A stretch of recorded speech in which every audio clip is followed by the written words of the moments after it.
ಚಿತ್ರರಂಗ ನಿಮಗೆ ಇಲ್ಲಿಯವರೆಗೆ ನೀವು ಅಂದುಕೊಂಡಿದ್ದನ್ನೆಲ್ಲವನ್ನ ಕೊಟ್ಟಿದೆ ಅಂತ ನಿಮ್ಗೆ ಅನ್ಸುತ್ತೆ? ನಾವು ಚಿತ್ರರಂಗದಿಂದ ಎಕ್ಸ್ಪೆಕ್ಟ್ ಮಾಡೋದು ಭಾಳ ತಪ್ಪು ಸರ್. ಯಾಕಂದರೆ ನನ್ನ ಪರ್ಸನಾಲಿಟಿ ನಂಗೆ ಚೆನ್ನಾಗಿ ಗೊತ್ತಿದೆ. ನಾನು ಓದಿದ ಹಳ್ಳಿ ವಾತಾವರಣ ಗೊತ್ತಿದೆ. ₹10 ಟಿಕೆಟ್ ತಗೊಂಡು ಸಿನಿಮಾ ನೋಡೋಕ್ಕೂ ಯೋಗ್ಯತೆ ಇಲ್ಲದಂಥ ಫ್ಯಾಮಿಲಿಯಿಂದ ಬಂದಂಥವ್ರು. ಅಷ್ಟು ಕಟ್ಟದ ಫ್ಯಾಮಿಲಿಯಿಂದ ಬಂದಂಥವ್ರು. ಹೀರೋಗಳನ್ನ ಮುಟ್ಬೋದಾ, ಅವ್ರು ನೋಡ್ಬೋದಾ, ಅವ್ರ ಜೊತೆ ಫೋಟೋ ತಗೋಬೋದು ಆಸೆ ಇದ್ದು ಇವತ್ತು ಭಗವಂತ ನನ್ನ ಕರ್ಕೊಂಬಂದ್ಬಿಟ್ಟು 160ಕ್ಕೂ ಹೆಚ್ಚು ಸಿನಿಮಾಗಳಲ್ಲಿ ಅಭಿನಯಿಸಿ ಎಷ್ಟು ವರ್ಷಗಟ್ಟಲೆ ಸೀರಿಯಲ್ಗಳಲ್ಲಿ ನನಗೆ ಅವಕಾಶ ಕೊಟ್ಟು ನನ್ನನ್ನು ಎಷ್ಟು ಪ್ರೀತಿಯಿಂದ ನೋಡ್ಕೊಂಡಿದ್ದಾರೆ. ಇಂಡಸ್ಟ್ರಿ ಏನು ಕೊಟ್ಟಿಲ್ಲ ಅಂತ ಹೇಳಿದ್ರೆ ದೊಡ್ಡ ಮೂರ್ಖ ನಾನು ಆಗ್ತೀನಿ, ದೊಡ್ಡ ಅಹಂಕಾರಿಯಾಗಿ ಕಾಣಿಸ್ತೀನಿ. ನನಗೆ ಇವತ್ತು ಏನೆಲ್ಲ ಸಿಕ್ಕಿದೆ ಅದೆಲ್ಲೂ ಕೂಡ ನನಗೆ ಇಂಡಸ್ಟ್ರಿ ಕೊಟ್ಟಿದ್ದು. ಯಾವ ಊರು ನಿಮ್ದು? ಹೇಗಿತ್ತು ನಿಮ್ಮ ಬಾಲ್ಯ? ನಾನು ಕೋಟೆಯಂ, ಕೇರಳ. ನನ್ನ ತಂದೆ PK ಜಾರ್ಜ್. ಅವ್ರ ಬಿಸ್ನೆಸ್ ಅಲ್ಲಿ ಸ್ವಲ್ಪ ಸಮಸ್ಯೆ ಆಗುತ್ತೆ. ಅವ್ರು ಬಹಳ ಸ್ವಾಭಿಮಾನಿ, ರಾಜನ್ ಥರ ಬದುಕಿದವರು, ನಮ್ಮನ್ನೆಲ್ಲ ಚೆನ್ನಾಗಿ ರಾಜನ್ ಥರ ನೋಡ್ಕೊಂಡವರು. ಪೊಲಿಟಿಷಿಯನ್ ಕೂಡ ಆಗಿದ್ರು. ಜಿಂಜರ್ ಮರ್ಚೆಂಟ್ ಅವರು, ಶುಂಠಿ ಜಾರ್ಜ್ ಅಂತ ಬಹಳ ಫೇಮಸ್. ಇಲ್ಲ, ನಾನು ಚೆನ್ನಾಗಿ ಬದುಕಿದವರಲ್ಲಿ ನಾನು ಸೋತು ಯಾರಿಗೂ ಕಾಣಿಸ್ಕೋಬಾರ್ದು ಉದ್ದೇಶಕ್ಕೋಸ್ಕರ ನಮ್ಮನ್ನು ಶಿಫ್ಟ್ ಮಾಡ್ತಾರೆ. ಬೆಳ್ತಂಗಡಿ ತಾಲೂಕು ನೆರಿಯ ಗಡ್ಡಿಬಾಗ್ಲು ಅನ್ನೋ ಊರಿಗೆ ಶಿಫ್ಟ್ ಮಾಡ್ತಾರೆ. ತುಂಬ ರಿಚ್ ಆಗಿ ಕಾರಲ್ಲಿ, ಅಂಬಾಸಿಡರ್ ಕಾರಲ್ಲಿ ಓಡಾಡ್ತಿದ್ದಂಥ ನಾವು ಬಂದು ಒಂದು ಹಳ್ಳಿಯಲ್ಲಿ ಸೇರ್ಕೋತೀವಿ. ನಮಗೆ ತುಳು ಬರಲ್ಲ, ಕನ್ನಡ ಬರಲ್ಲ, ಮಲಯಾಳಂ ಬಿಟ್ಟರೆ ನಮ್ಗೇನು ಬರಲ್ಲ. ಆ ಟೈಮ್ ಆ ಊರು ನಮ್ಮನ್ನ ಸಾಕುತ್ತೆ. ಆ ಗಂಡಿಬಾಗಿಲು ಅನ್ನೋ ಊರೇನಿದೆ ನಮ್ಮನ್ನು ಸಾಕುತ್ತೆ. ಅಲ್ಲಿ ಅವರ ಮಕ್ಕಳ ಥರ ನಮ್ಮನ್ನು ಸಾಕುತ್ತೆ, ಪ್ರೀತಿ ಮಾಡ್ತಾರೆ. ಯಾರು ಇವರು? ಎಲ್ಲಿಂದಲೋ ಬಂದು ಇಷ್ಟು ಚೆನ್ನಾಗಿದ್ದಾರೆ, ಎಷ್ಟು ಅಷ್ಟು ಗೊತ್ತಾಗುತ್ತೆ ಅವರಿಗೆ. ಇವರು ರಿಚ್ ಆಗಿದ್ದಂದ್ರು ಬಂದು ಇದು ಬಂದು ಸಿಕ್ಕಾಕೊಂಡಿದ್ದಾರೆ. ನಾನು, ನನ್ನ ಅಜ್ಜಿ, ನನ್ನ ತಾಯಿ, ನನ್ನ ಅಕ್ಕ, ನನ್ನ ಅಣ್ಣ, ನನ್ನ ತಮ್ಮ, ನನ್ನ ತಂಗಿ ಎಲ್ಲರೂ ಕೂಡ ಬಂದು full family shift full family. ನಮ್ಮಪ್ಪ ಅಷ್ಟು ಸ್ವಾಭಿಮಾನಿ. ಸತ್ರ ನಾವು ಹಾಳಾದ್ರೆ ಎಲ್ಲೂ ಮುಂದೆ ಆಗಬಾರ್ದು ಅಂತ ಕರ್ಕೊಂಬಂದು ಇಟ್ ಟುಕ್ ಎ ಚಾನ್ಸ್ ಇರಲಿ ಅಂತ. ಏನ್ ಮಾಡ್ತಿದ್ರಿ ಅಲ್ಲಿ? ಅಲ್ಲಿ ನಾವೊಂದು ಕೆಲಸಗಳನ್ನು ಮಾಡಿಕೊಂಡು, ನಮ್ಮ ತಾಯಿ ಕೆಲಸಗಳನ್ನು ಮಾಡಿಕೊಂಡು, ಇನ್ನೊಂದು ಮಾಡೋದು ಎಲ್ಲ ಪ್ರತಿಯೊಂದು ಸಿಕ್ಕಾಪಟ್ಟೆ ಕಷ್ಟ. ಅಂದರೆ ನೀವು ಯೋಚನೆ ಮಾಡೋದಕ್ಕಾಗದ ರೀತಿಯಲ್ಲಿ ಕಷ್ಟಪಟ್ಟಿದ್ವಿ. ಅದಾದಮೇಲೆ ಇಷ್ಟು ಒಟ್ಟಿಗಿರೋದಕ್ಕಾಗೋದಿಲ್ಲ. ಮನೇಲಿ ಒಂದು ಸಮಸ್ಯೆ ಇತ್ತು. ನಾನು ಒಬ್ಬನೇ ಕಪ್ಪಗಿರೋನು, ಸಣ್ಣ ವಯಸ್ಸಿಂದಲೂ ಕೂಡ ನಾನೊಬ್ಬನೇ ಈಗ ಬಣ್ಣದವನು. ಬಾಕಿ ಎಲ್ಲರೂ ಕೂಡ ಬೆಳ್ಳಗಿದ್ದಾರೆ. ನನಗೆ ಇದೊಂದು ಭಾಳ ನೋವಿತ್ತು ನನಗೆ. ನಾನೊಬ್ಬ ಕಪ್ಪು ಕೊಟ್ಬಿಟ್ಟಿದ್ದೀನಿ. ನಾನು ಸಣ್ಣ ವಯಸ್ಸಿಂದ ಗಿಲ್ಟಿ ಕಾನ್ಷಿಯಸ್ ಭಾಳ ಜಾಸ್ತಿ. ಯಾರು ಇವನ ಪಕ್ಕದ ಮನೆಯವನ, ಅದು ತಡ್ಕೊಳಕ್ಕಾಗ್ತಾ ಇರಲಿಲ್ಲ. ಆ ವಯಸ್ಸಲ್ಲಿ ಅಣ್ಣ ಅಕ್ಕ ಅವ್ರು ಮುಂದೆ ಹೋಗೋರು, ನೀನು ನಮ್ಮ ಜೊತೆ ಬರಬೇಡ, ಹಿಂದೆ ಬಂದ್ಕೊಳ್ಳೋರು. ಅವ್ರ ಮನಸ್ಸಲ್ಲಿ ಇತ್ತು ಏನೋ ಗೊತ್ತಿಲ್ಲ. ಬಟ್ ಅವಾಗ ಮಕ್ಕಳ ಅದು ನನಗೆ ಭಾಳ ಒಂಥರ, ನನಗೆ ಮನೇಲಿ ಇರೋಕ್ಕೆ ಇಷ್ಟ ಆಗಿಲ್ಲ. ನಾನು ಬೇರೆ ಹಾಸ್ಟೆಲ್ಗಳಲ್ಲಿ, ಆಶ್ರಮಗಳಲ್ಲಿ ದುಡಿತಾ ಇದ್ದೆ. 6ನೇ ಕ್ಲಾಸ್ ಆದ್ಮೇಲೆ ನಾನು ಮನೆ ಕಡೆ ಗಮನ ಹರಿಸಲೇ ಇಲ್ಲ. ಅಲ್ಲಿ ನನ್ನ ಕಲಾ ಜೀವನಕ್ಕೆ ನನಗೆ ಒಂದು NS ಪುಟ್ವೀರಪ್ಪ ಅಂತ ಹೇಳ್ಬಿಟ್ಟು, ನನ್ನ ಕನ್ನಡ ಚೆನ್ನಾಗಿರಲಿಲ್ಲ, ನನ್ನ ಭಾಷೆ ಹಿಡ್ತಾ ಏನು ನನಗೆ ಭಾಳ ಬಿಕ್ಸ್ಡ್ ಆಗಿ ಮಾತಾಡ್ತಾ ಇದ್ದೆ. ನನಗೆ ಕನ್ನಡವನ್ನು ಕಲಿಸ್ಕೊಟ್ಟಂತವ್ರು ನನ್ನ ಗುರುಗಳು NS ಪುಟ್ವೀರಪ್ಪ ಅಂತ, ಕುವೆಂಪುರವರ ಶಿಷ್ಯ. ಕಂದ ಪದ್ಯಗಳು, ಪುಸ್ತಕ ಓದೋದನ್ನು ಹಿಡಿದು ಪ್ರತಿಯೊಂದು ಭಾಷೆ, ಸ್ಪಷ್ಟತೆ, ಉಚ್ಚಾರ ಎಲ್ಲವನ್ನು ಕೂಡ ಕಲಿಸ್ಕೊಡ್ತಾರೆ.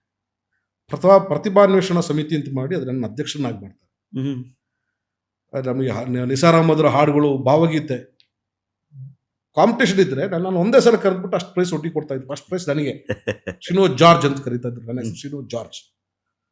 ನಮ್ಮ ಶಿನು ಅಂತ ಅಷ್ಟು ಪ್ರೀತಿ. NS ಪುಟ್ವೀರಪ್ಪ, BSK, ಸುಜಯ್ ಕುಮಾರ್ ಅವರು ನನ್ನನ್ನು ತಿದ್ದಿದಂಥ ರೀತಿ. ಏನಾಗ್ತೀವಿ ಅಂತಂದಾಗ ಪಿಕ್ಚರ್ ಆಕ್ಟರ್ ಆಗ್ತೀನಿ ಸರ್ ಅಂತ ಫ್ರೆಂಡ್ಸ್ ಎಲ್ಲ ನಗೋರು. ನನ್ನ ಮಗ ಕೊಳ್ಳಿದವ ಇದ್ದಾಗ ಅವನ ಹಿಂಗೆ ಭಾಳ ಸಣ್ಣಗಿದ್ದೀನಿ, ಲೀನ್ ಆಗಿದ್ದೀನಿ, ಕೋಲ್ ಬುಕ, ವಿಚಿತ್ರವಾಗಿ ಕಾಣಿಸ್ತಾ ಇದ್ದು ಅಂತ ಮಿಮಿಕ್ರಿ ಮಾಡ್ತಾ ಇದ್ದೆ. ಒಂಥರ ನಾಟಕಗಳು ಬರೀತಾ ಇದ್ದೆ. ಆಗಲೇ 2-3 ನಾಟಕಗಳನ್ನು ಬರೆದು ನಿರ್ದೇಶನ ಮಾಡಿದ್ದೇವೆ. ನನಗೆ ಒಂದು ಫ್ಯಾನ್ ಫಾಲೋಯಿಂಗ್. ಏನ್ ಏಜ್ ಅವಾಗ ನಿಮ್ಗೆ? ನನಗೆ 8th ಸ್ಟ್ಯಾಂಡರ್ಡ್ ಹುಡುಗ, 9th ಸ್ಟ್ಯಾಂಡರ್ಡ್. ಹೌದಾ? 101 ಜನ ನನ್ನ ಕ್ಲಾಸ್ಮೇಟ್ಸ್ಗಳು. ಅದ್ರ 8 ಜನ ತೀರೋಗಿದ್ದಾರೆ. ಇವತ್ತು ಕೂಡ ಒಂದು ವಾಟ್ಸಪ್ ಗ್ರೂಪ್ ಮಾಡ್ಕೊಂಡಿದ್ದೀವಿ ನಾವು. ಎಲ್ಲ ಪ್ರೊಫೆಸರ್ಗಳಾಗಿದ್ದಾರೆ, ಎಲ್ಲ ಪೊಲೀಸ್ ಡಿಪಾರ್ಟ್ಮೆಂಟಲ್ಲಿ ಇದ್ದಾರೆ, ಕೆಲವರು ಕೃಷಿ ಮಾಡ್ಕೊಂಡಿದ್ದಾರೆ, ಕೆಲವರು ಲಾಯರ್ಗಳಾಗಿದ್ದಾರೆ. ಎಲ್ಲರೂ ಚೆನ್ನಾಗಿ 108 ಜನ ಕೂಡ ನಾವು ಭಾಳ 108 ಜನ ಬಿಟ್ಟು ಬಾಕಿ ಎಲ್ಲರೂ ಕೂಡ ನಾವು ದಿನ ಟಚಲ್ಲಿ ಇದ್ದೀವಿ. ನನ್ನ ವಿದ್ಯಾಭ್ಯಾಸ ಮುಗಿದ ತಕ್ಷಣ ನಾನು ಇಲ್ಲಿ ವೀರಭೂಮಿ ಅನ್ನೋ ಕಾನ್ಸೆಪ್ಟ್, ರೆಸಾರ್ಟ್ ಕಾನ್ಸೆಪ್ಟಿಗೆ RK ಭಟ್ರ ಜೊತೆ ಸೇರ್ತೀನಿ. ಪ್ರವಾಸಿ ಗ್ರಾಮ ಯೋಜನೆ, ಆ ಯೋಜನೆಯನ್ನು ಅನುಷ್ಠಾನ ಮಾಡೋಕ್ಕೆ ನಾನು ಹೋಗಿ ಸೇರ್ಕೋತೀನಿ. ಉತ್ತರ ಕರ್ನಾಟಕದ ಕಲಾವಿದರನ್ನ ಕರ್ಕೊಂಡ್ಬಂದು ಸಂಜೆ ಅವರಿಂದ ಪ್ರವಾಸಿಗರಿಗೆ ಜಾನಪದ ಹಾಡುಗಳ ಮೂಲಕ ರಸದೌತಣ ಕೊಡುವಂಥ ಒಂದು ಕಾರ್ಯಕ್ರಮ, ವಿಭಿನ್ನವಾದಂಥ ಒಂದು ಕಾನ್ಸೆಪ್ಟ್. ಬದ್ದು ಒಂದು ದಿನ ಆನಂದ್ ತೀರ್ಥ ಮತ್ತು ಬುನಿ ಜನಪದ ಅಂತೇಳಿ ಬರ್ತಾರೆ. ಸಿಲಿಲಲ್ಲಿ ಪಾಪ ಪೌಂಡು ಭಾಳ ಫೇಮಸ್. ನಮ್ಮ ಕಾರ್ಯಕ್ರಮ ಸ್ಟಾರ್ಟ್ ಆಗೋದು ಕರೆಕ್ಟಾಗಿ 7:30.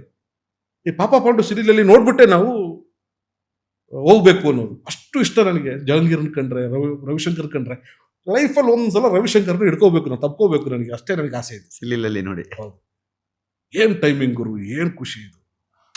ಒಂದು ಮನೆ ಮಾತಾಗಿದ್ರು, ಮನೆ ಮಾತಾದಂತ ಧಾರಾವಾಹಿ ಬಂದು ನನ್ನ ಪರ್ಫಾರ್ಮೆನ್ಸ್ ನೋಡಿ, ನಾನು ಅದರಲ್ಲಿ ಬಹಳ ಕಾಮಿಡಿ ಓರಿಯೆಂಟೆಡ್ ಕ್ಯಾರೆಕ್ಟರ್ಗಳು, ಈ JP ರಾಜರತ್ನಂ ಅವರು ಆ ಹಾಡುಗಳು ಅದನ್ನ ರೂಪಕವಾಗಿ ಬರ್ತಾ ಇದ್ವಿ. ರಾಯರು ಬಂದರು ಮಾವನ ಮನೆಗೆ, ನಾನು ಮಾವನ ಕ್ಯಾರೆಕ್ಟರ್ ನಾಟಕ ಆಡಿಸಿದ್ದೆ. ಆ ನಾಟಕದ ಒಂದು ಪಾತ್ರ ನಂದು.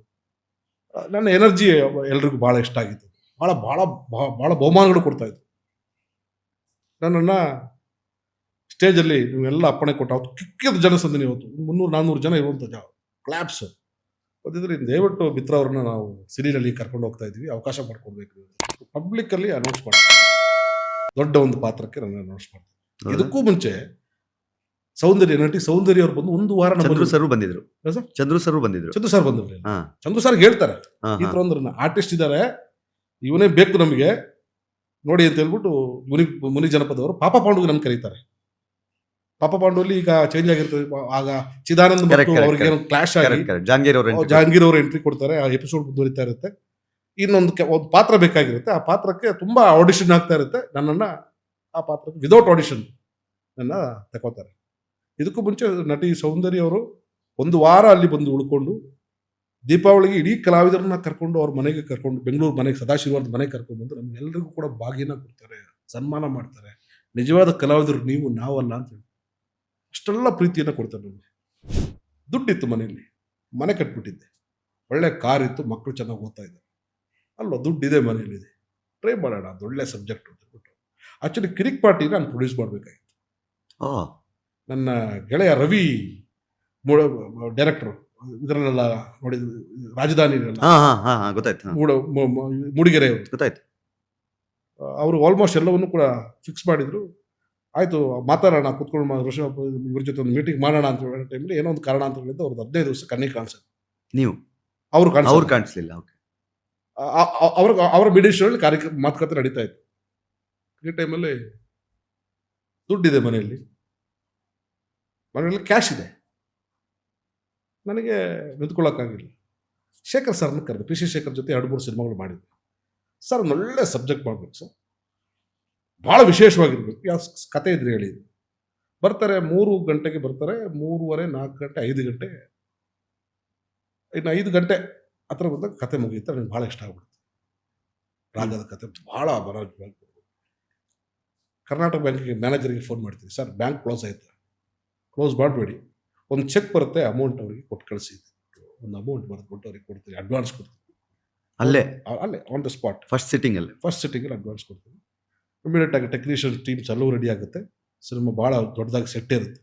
ಹೌದೌದು, ತುಂಬಾ ಅದ್ಭುತವಾಗಿ ಸೌಂಡ್ ಮಾಡುತ್ತೆ. ನನ್ನೆಲ್ಲ ಕನಸುಗಳನ್ನು ಕೂಡ ಸೆಟ್ಟಲ್ಲೇ ಆ ಸಿನಿಮಾ ಆಗಬೇಕು, ಇಂಥ ಆರ್ಟಿಸ್ಟೇ ಬೇಕು, ಹೀಗೆ ಇರಬೇಕು, ಎಲ್ಲವನ್ನು ಕೂಡ.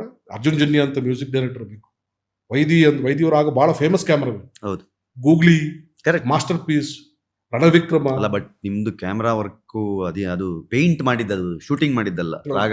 ರಾಗ is not a movie, it's a painting. ಅದು ಅದಕ್ಕೆ ಆಗಾಗ ಹೇಳ್ತಾ ಇದ್ರು, ಸರ್ ನಿಮ್ಮ ಲಿಮಿಟೇಷನ್ ಬಿಟ್ಟು ಹೋಗ್ತಾ ಇದೆ, ನೀವು ಆಗ್ತಾ ಇರೋದು ಸಿನಿಮಾ, ದುಡ್ಡು ಆಗ್ತಾ ಇರೋದು ಸೂಪರ್ ಸ್ಟಾರಿಗಲ್ಲ, ಒಬ್ಬ ಕಮರ್ಷಿಯಲ್ ಹೀರೋಗಲ್ಲ ಸರ್. ನಿಮ್ಮ ಕೆಲಸ ಎಷ್ಟಿದೆ ಅಷ್ಟು ನೀವು ಮಾಡ್ಕೊಳ್ಳಿ, ನಿಮ್ಗೆ ಏನು ಬೇಕು ನಾನು ಕೊಡ್ತೀನಿ, ನನಗೇನು ಬೇಕು ಹಂಗೆ ಸಿನಿಮಾ ಮಾಡಿಕೊಡಿ ನನಗೆ, ನಾನು ಶೇಖರ್ ಸರ್ಗೆ ಹೇಳ್ತಾ ಇದ್ದೆ. ತುಂಬ ಸರಿ ಹೇಳಿದುಂಟು, ಬೇಡ ಸರ್ ತುಂಬ ಖರ್ಚು ಮಾಡ್ತಾ ಇದ್ದೀನಿ, ಸಿನಿಮಾ ಮಾಡಿ ಸರ್, ಲಾಸ್ ಆದರೆ ನಾನು ಅನುಭವಿಸ್ಕೋತೀನಿ. ಭಾಳ ಒಳ್ಳೆ ಪ್ರಾಡಕ್ಟ್ ಆಚೆ ಬರುತ್ತೆ, ಜನ ಎಲ್ಲ ಅಪ್ರಿಷಿಯೇಟ್ ಮಾಡ್ತಾರೆ. ಯೂಟ್ಯೂಬಲ್ಲಿ 4 ವಾರ ಟ್ರೆಂಡಿಂಗಲ್ಲಿರುತ್ತೆ, ನಂಬರ್ 1 ಟ್ರೆಂಡಿಂಗಲ್ಲಿರುತ್ತೆ, ತುಂಬ ಜನ ಮಾತಾಡ್ತಾರೆ. ದರ್ಶನ್ ಅವರು ಬಂದು ನನಗೆ ಟ್ರೈಲರ್ ಲಾಂಚ್ ಮಾಡಿಕೊಡ್ತಾರೆ, ಸುದೀಪ್ ಅವರು ನನಗೆ ಟ್ರೈಲರ್ಗೆ ಧ್ವನಿ ಕೊಡ್ತಾರೆ, ಶಿವಣ್ಣ ಅವರು ಪೋಸ್ಟರ್ ಲಾಂಚ್ ಮಾಡ್ತಾರೆ. ಒಂದು ಲೈಮ್ ಲೈಟಿಗೆ ಬರ್ತೀನಿ, ಜನ ಎಲ್ಲ ರಾಗದ ಬಗ್ಗೆ, ಟೆಕ್ನಿಕಾಲಿಟಿ ಬಗ್ಗೆ ಮಾತಾಡೋ ಶುರು ಮಾಡ್ತಾರೆ. ಆಡಿಯೋ ಸೂಪರ್ ಹಿಟ್ ಆಗುತ್ತೆ. ಹೌದು, ತುಂಬ ದೊಡ್ಡ ಮೊತ್ತಕ್ಕೆ ಜಿ ಮುಂಬೈ ಅದನ್ನು ಖರೀದಿ ಮಾಡುತ್ತೆ. ಅದು ನನ್ನ ಅಹಂಕಾರನ ಗುತ್ತಿಗೆರಿಸ್ಬೇಕು. ಜಯಣ್ಣ ಭೋಗೇಂದ್ರವ್ರನ್ನ ಮೀಟ್ ಮಾಡ್ತೀನಿ, ಇಂಥ ದಿವಸನೇ ಪಿಕ್ಚರ್ ರಿಲೀಸ್ ಆಗಬೇಕು, ಬೇಡ ಮಿತ್ರ. ರಾಜ್ಕುಮಾರ್ ಚೆನ್ನಾಗಿ ಓಡ್ತಾ ಇದೆ, ಫ್ಯಾಮಿಲಿ ಕಿತ್ಕೊಂಡ್ ಬರ್ತಾ ಇದೆ. ಈ ಕಡೆ ಹೆಬ್ಬುಲಿ ನಡೀತಾ ಇದೆ, ಚಕ್ರವರ್ತಿ ಚೆನ್ನಾಗಿ ಓಡ್ತಾ ಇದೆ, ಇನ್ನೊಂದು ವಾರಕ್ಕೆ ಬಾಹುಬಲಿ ಬರುತ್ತೆ. ಒಳ್ಳೆ ಸಿನಿಮಾ ಹಾಳು ಮಾಡ್ತೀನಿ ಅಣ್ಣ. ನಿಂಗೆ ಯಾಕೆ ಬಾಹುಬಲಿ ಮುಂದೆ ರಂಗಿತರಂಗ ಗೆದ್ದಿಲ್ವಾ? ರಂಗಿತರಂಗ ನೋಡಿದ್ರೆ ಇಷ್ಟು ಸುದ್ದಿನೇ ಮಾಡಿರಲಿಲ್ಲ ಬಿಫೋರ್ ರಿಲೀಸು. ನನ್ನ ಸುದ್ದಿಯಲ್ಲಿದೆ ನೋಡು, ಹಿಂಗಿದೆ ಟ್ರೆಂಡಿಂಗ್ ಎಲ್ಲ ತೋರಿಸ್ತಿದ್ದ. ಅವ್ರು ಹೇಳ್ತಾರೆ ನಿಮ್ಗೆ ಬೇಡ ಮಾತು ಕೇಳಲ್ಲ, ಕೇಳೋ ಸ್ಥಿತಿ ಇಲ್ಲ, ಮನಸ್ಥಿತಿ ಇರಲ್ಲ.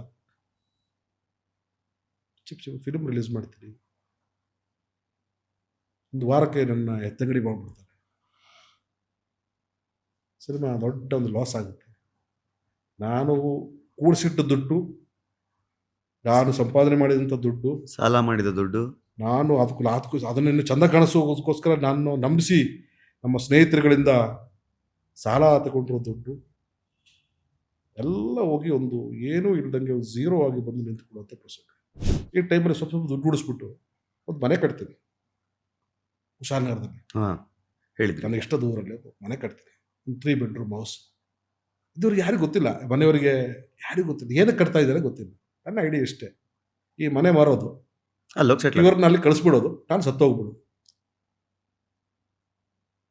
ಈ ವರ್ಸ್ಟ್ ಸ್ಟೇಜ್ ಆಫ್ ಯುವರ್ ಲೈಫ್ನಲ್ಲಿ ನೀವು ನೆನಪಿಸ್ಕೊಳ್ಳೋದಾದ್ರೆ ಯಾವುದಾದ್ರೂ ಒಂದು ದಿನ ಅಥವಾ ಒಂದು ಘಟನೆ? ಶೂಟಿಂಗ್ ಇಲ್ಲ, ಹೋಗೋದಕ್ಕೆ ರೆಸಾರ್ಟ್ ಇಲ್ಲ, ನಾವು ಸಲ್ಯೂಟ್ ಹೊಡಿತಾ ಇದ್ದದ್ದು, ನಾನು ಸಲ್ಯೂಟ್ ಹೊಡಿಯೋ ಸ್ಥಿತಿಯಲ್ಲಿ ಇದ್ದೀನಿ. ಆಡೋದು ಕೆಲಸ ಇಲ್ಲ, ದಿವಸ ಏನಾದರೂ ಕೆರೆದು ಉಣ್ಣು ಮಾಡ್ತಾ ಇದ್ದಂತು. ನಾನು ಏನು ಮಾಡಲಿ, 3 ವರ್ಷ ನೋಡೋದು ನರಕ ಯಾತ್ರೆ ಅನುಭವಿಸ್ತೀನಿ. ಯಾರಿಗೂ ಹೇಳ್ಕೊಳಕ್ಕಾಗಲ್ಲ. ಒಳ್ಳೆ ಬಟ್ಟೆ ಹಾಕ್ತೀನಿ, ತಿರ್ತೀನಿ, ಡ್ರೈವರ್ ಇದ್ದಾರೆ, ಕಾರ್ ಇದ್ದಾರೆ, ಎಲ್ಲ ಇದ್ರೂ ಕೂಡ ಒಳಗಡೆ ನನ್ನ ನೋವು ನನಗೆ ಗೊತ್ತಿದೆ. ಡ್ರಿಂಕ್ಸು, ಹೆವಿ ಡ್ರಿಂಕ್ಸ್ ಮಾಡ್ಕೊಂಡ್ಬಿಡ್ತೀನಿ. ಬೆಳಗ್ಗೆ ಎದ್ದಾದ್ರೆ ಡ್ರಿಂಕ್ಸ್ ಮಾಡೋಕ್ಕೆ ಸ್ವಲ್ಪ ಆರೋಗ್ಯ ಹಾಳಾಗೋಗುತ್ತೆ. ಇದ್ದಕ್ಕಿದ್ದಂಗೆ ದಪ್ಪ ಆಗ್ಬಿಡ್ತೀನಿ. ಒಂದಿನ ಮನೇಲಿ ಯಾರೂ ಇಲ್ಲ, ನಾನು ಒಬ್ಬರೇ ಇದ್ದೀನಿ. ರಾತ್ರಿ ಬಂದು ಮಲಗಿದ್ದೀನಿ, ಹಾರ್ಟ್ ಅಟ್ಯಾಕ್ ಆಗ್ಬಿಡ್ತೀನಿ. ಸಿವಿಯರ್ ಆಗಿ ಒಂದು ಹಾರ್ಟ್ ಅಟ್ಯಾಕ್ ಆಗ್ಬಿಡ್ತೀನಿ.